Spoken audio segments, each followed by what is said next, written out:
दोस्तों, मेरा नाम संदीप कुमार है और मैं आप सभी का तहे दिल से स्वागत करता हूं आपके अपने यूट्यूब चैनल अल्फ़ा प्रोटॉन पर।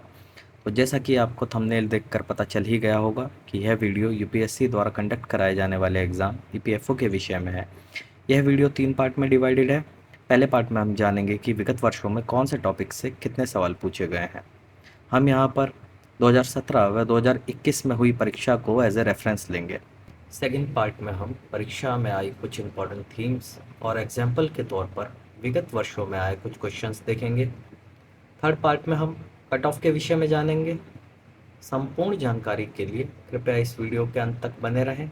तो देर न करते हुए चलिए शुरू करते हैं। जैसा कि हम यहाँ पर देख पा रहे हैं कि यूपीएससी ईपीएफओ के एग्ज़ाम में 2021 और 17 में कितने कितने क्वेश्चंस पूछे गए। इस साइड पे हमारा नेम ऑफ सेक्शन है, इधर नंबर ऑफ क्वेश्चंस, इधर डिफ़िकल्टी लेवल और इधर नंबर ऑफ क्वेश्चन 2017। जैसे जनरल इंग्लिश की बात करें तो 2021 में इससे 18 से 20 क्वेश्चन पूछे गए थे जिनका डिफ़िकल्टी लेवल इजी था। ऐसे ही 2017 में जनरल इंग्लिश से 20 क्वेश्चन पूछे गए। सोशल सिक्योरिटी की बात करें तो इससे 3 से 5 क्वेश्चन 21 में इनका difficulty level easy to moderate रहा है। ऐसे ही 17 में 5 क्वेश्चन पूछे गए। इंडस्ट्रियल रिलेशन और लेबर लॉ की बात करें तो इसमें भी 3 से 5 क्वेश्चन मॉडरेट डिफ़िकल्टी लेवल। और 2017 में अगर हम देखें तो इंडस्ट्रियल रिलेशन और लेबर लॉ से 15 क्वेश्चन पूछे गए। करंट इवेंट और डेवलपमेंट इश्यूज़ की बात करें तो 5 से 7 क्वेश्चन 2021 में, इनका difficulty level moderate too difficult रहा है। ऐसे ही 2017 में 5 क्वेश्चन पूछे गए। इंडियन पॉलिटी और इकोनॉमिक्स में 5 से 7 क्वेश्चन 2021 में पूछे गए जिनका difficulty level easy to moderate रहा है। 2017 में 15 क्वेश्चन पूछे गए इंडियन पॉलिटी और इकोनॉमी से। General mental ability and quant से 13 से 15 क्वेश्चन पूछे गए हैं 2021 में जिनका डिफ़िकल्टी लेवल मॉडरेट रहा है। 2017 में 15 क्वेश्चन पूछे गए। इंडियन फ्रीडम ऑफ स्ट्रगल से 13 से 15 question, difficulty level easy to moderate रहा है और 2017 में 15 क्वेश्चन पूछे गए हैं। General science and knowledge of computer applications की बात करें तो इससे भी 8 से 10 क्वेश्चन पूछे गए जिनका डिफ़िकल्टी लेवल मॉडरेट रहा है 2021 में और 2017 में यहाँ से 15 क्वेश्चन पूछे गए।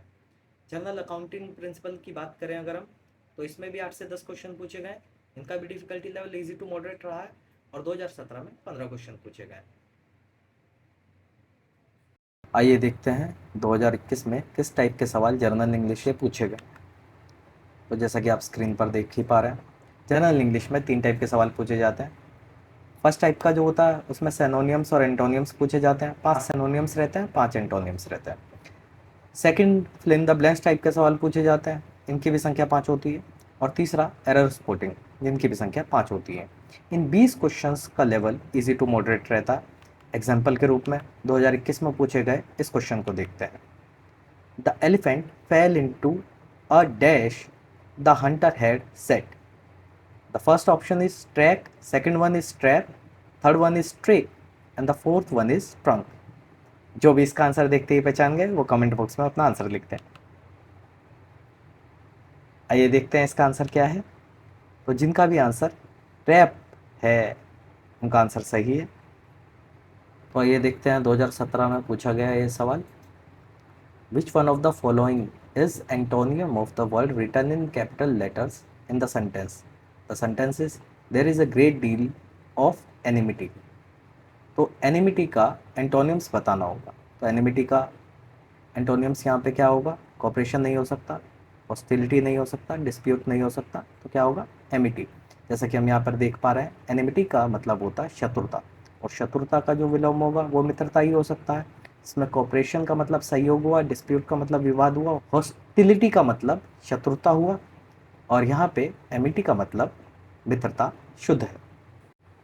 अगले क्वेश्चन में रिलक्टेंट का अपोजिट पूछा गया। तो रिलक्टेंट का मतलब क्या होता है? अनिच्छुक। तो इसका अपोजिट क्या होगा? इच्छुक।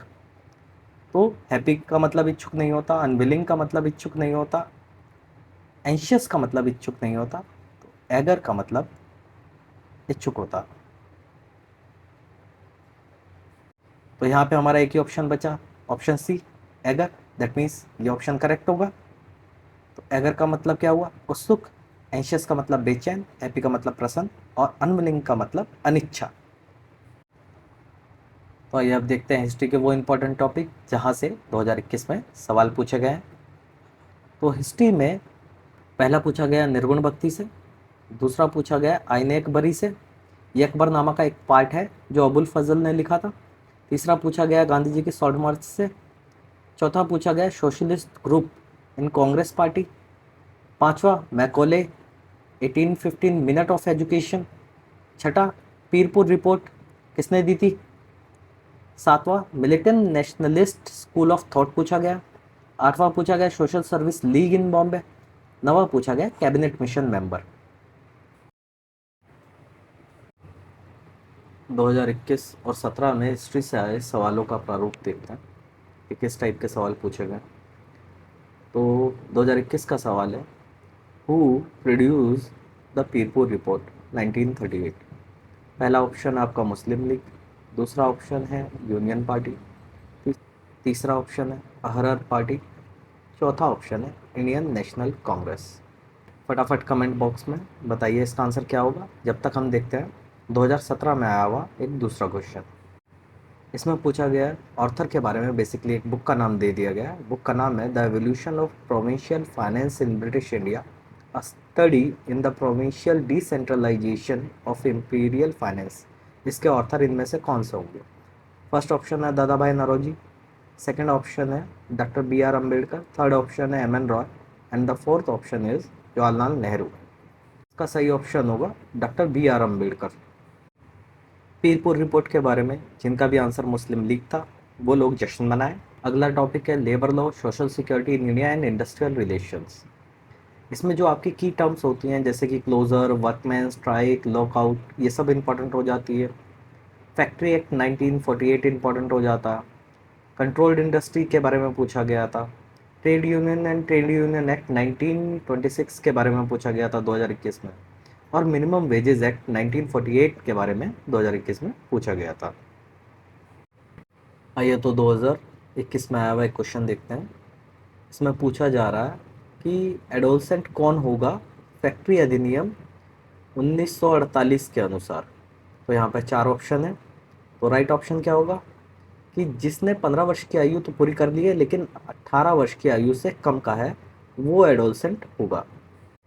अगला टॉपिक है नॉलेज ऑफ कंप्यूटर एप्लीकेशंस। 2021 में से देखिए किन किन टॉपिक से इसमें से सवाल पूछे गए थे। क्वेश्चन पूछे गए हैं language translator, output devices, audio file format, sequential electronic circuit, decimal and binary conversion और कंप्यूटर मेमोरीज के बारे में इससे सवाल पूछे गए।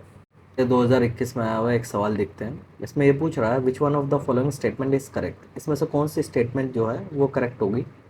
Device driver of output devices, basically क्या है कि जो ड्राइवर है वो आउटपुट डिवाइसेस में क्या करता है।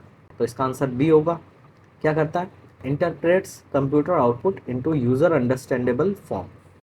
तो बेसिकली ड्राइवर क्या करता है, जैसे आप कोई कंप्यूटर में कोई भी आप सॉफ्टवेयर डालते हैं, जैसे आपका प्रिंटर है आपने उसको कंप्यूटर से कनेक्ट किया तो आपको सॉफ्टवेयर डालेंगे, प्रिंटर के ड्राइवर्स डालेंगे।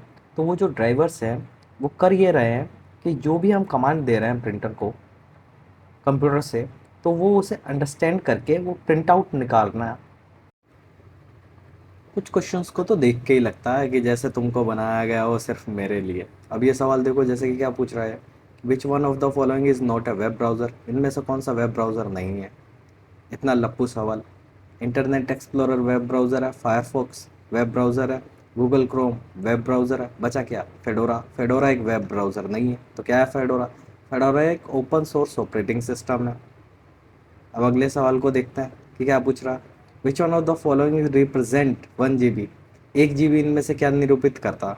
इतना लप्पू सवाल रोज ख़त्म करते हैं 1.5 GB। तो 1 GB निरूपित करता है 1024 MB, 1024 MB। तो इसका आंसर होगा बी सही। जनरल अकाउंटिंग प्रिंसिपल, इससे भी 8 से 10 सवाल आए थे और जिनका लेवल क्या रहा था, इजी टू मॉडरेट। तो इस सवाल को देखते हैं। इसमें कह रहा है कि मशीन को इंस्टॉल करने के लिए जो हम मजदूरी देते हैं वो कौन से खाते में जाती है। तो ऑब्वियसली बी सही होगा, इसका मशीनरी अकाउंट में जाएगी। अगला क्वेश्चन देखते हैं, व्हेन करंट लाइबिलिटीज पेबल, चालू देयताएं कब देय होती हैं। तो इसका भी सही है, within a year. Option A सही होगा। 2017 में आया हुआ सवाल देखते हैं।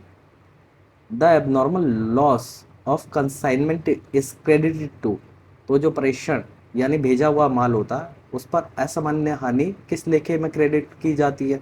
तो इसका ऑप्शन सही होगा ऑप्शन सी, कंसाइनमेंट अकाउंट में जाएगी। अगला क्वेश्चन है, when good are purchased for a joint venture the amount debited to, तो जब संयुक्त उद्यम के लिए वस्तुएं खरीदी जाती हैं तब राशि किस लेखे के नाम की जाती है? तो इसका आंसर सही होगा कौन सा, option B, joint venture account.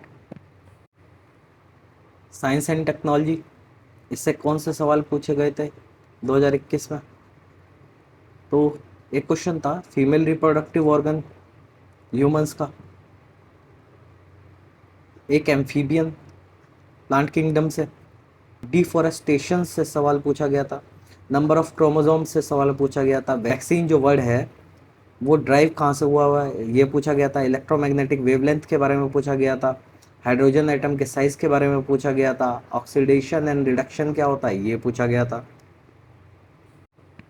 Example के तौर पे क्वेश्चन देखते हैं, साइंस एंड टेक से कौन सा पूछा गया था, सामान्य पुरुष में निम्नलिखित गुणसूत्रों में से किसमें बेमेल युग्म है? विच one of the following chromosome has a mismatched pair of normal human being? तो एक्स होगा आंसर, यानी कौन सा, सी, एक्स क्रोमोसोम, क्योंकि जो मेल में होता है वो एक्स वाई होता है और फीमेल में कौन सा होता है, एक्स एक्स, तो बेमेल कौन सा हुआ, एक्स वाई वाला जो कि मेल में होगा। तो ये क्वेश्चन है, vaccine has been derived from the Latin word, तो वैक्सीन जो वर्ड है वो ड्राइव हुआ है लैटिन के वका से जिसका मतलब होता है काव, तो इसका आंसर क्या होगा, सी सही होगा। अगला क्वेश्चन देखते हैं, which one of the following statement is true regard to image formation by two eyes of a person? तो इसका आंसर क्या होगा, इसका आंसर होगा डी।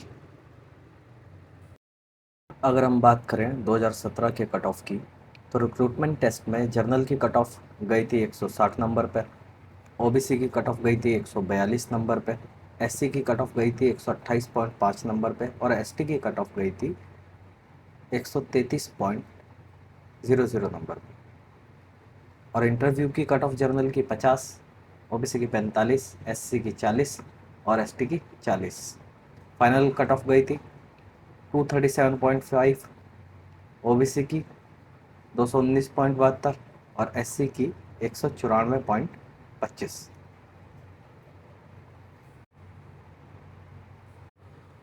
और यही अगर हम बात करें 2021 में कितनी कट ऑफ गई थी, तो जर्नल की कट ऑफ रिक्रूटमेंट टेस्ट की गई थी 187.39, इकोनॉमिकल वीकर सेक्शन की गई थी 171.43, ओबीसी की कट ऑफ गई थी 173.12, एससी की कट ऑफ गई थी 160.51 और एसटी की कट ऑफ गई थी 156.30।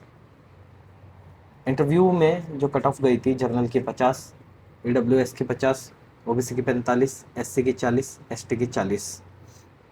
जो फाइनल कट ऑफ गई थी वो जर्नल की गई थी 259.33, ईडब्ल्यूएस की गई थी 246.08, ओबीसी की गई थी 244.51, एससी की गई थी 234.39 और एसटी की गई थी 231.87। अगर हम ध्यान दें तो हम ये देख पा रहे हैं कि इंटरव्यू की कट ऑफ लगभग फिक्स रहती है। और अगर आप सोच रहे हैं कि सिर्फ दोनों में सिर्फ कट ऑफ क्लियर करके ही सिलेक्शन हो जाएगा, तो ज़रा गौर से देखिए। एग्जाम्पल के तौर पर हम लेते हैं जर्नल की जो रिक्रूटमेंट टेस्ट की कट ऑफ थी वो थी 187.39 और जो इंटरव्यू की जस्ट कट ऑफ थी वो थी 50 मार्क्स। इसका टोटल बैठता है 227.39, लेकिन जो फाइनल कट ऑफ गई है वो गई है 259.33 पे। तो गुरु जी तोड़ मेहनत करनी पड़ेगी और कम से कम कट ऑफ से रिक्रूटमेंट टेस्ट में कम से कम 30 नंबर ज़्यादा लाने पड़ेंगे ताकि इंटरव्यू में अगर जस्ट कट ऑफ भी क्लियर हो तो फाइनल में नाम आ जाए।